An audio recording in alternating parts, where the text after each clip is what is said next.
Longevity by Therese Windser.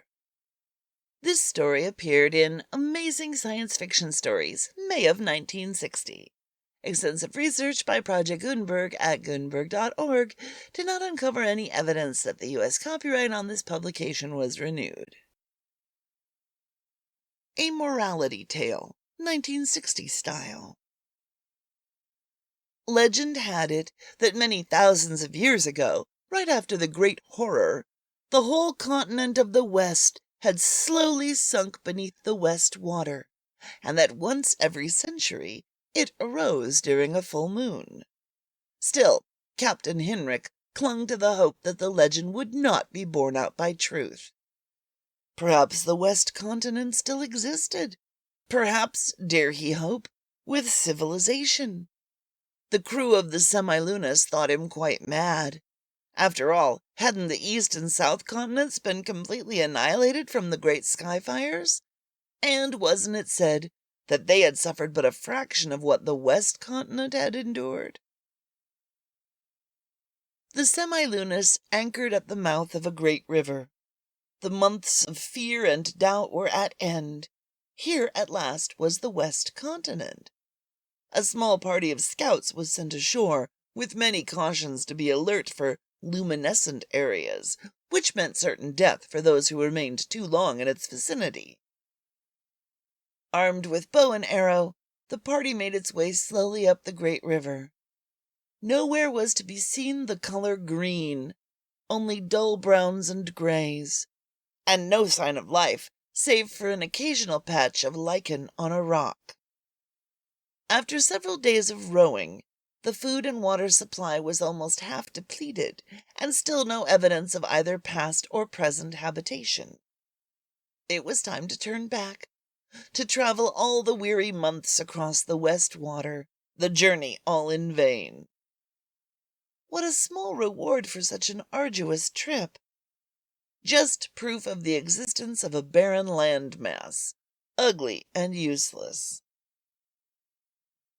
On the second day of the return to the Semilunas, the scouting party decided to stop and investigate a huge opening in the rocky mountainside. How suspiciously regular and even it looked, particularly in comparison to the rest of the countryside, which was jagged and chaotic. They entered the cave apprehensively, torches aflare and weapons in hand. But all was darkness and quiet. Still, the regularity of the cave walls led them on. Some creature, man or otherwise, must have planned and built this. But to what end? Now the cave divided into 3 forks. The torches gave only a hint of the immensity of the chambers that lay at the end of each. They selected the center chamber, approaching cautiously, breath caught in awe and excitement. The torches reflected on a dull black surface, which was divided into many, many little squares. The sameness of them stretched for uncountable yards in all directions. What were these ungodly-looking edifices?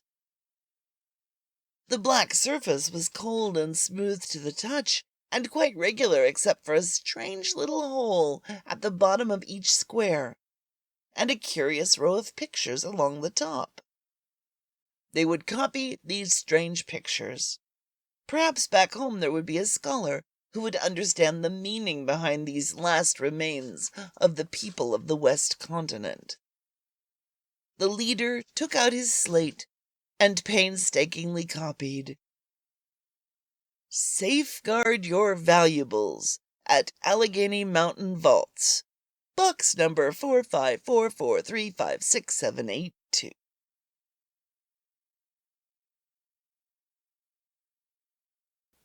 The end.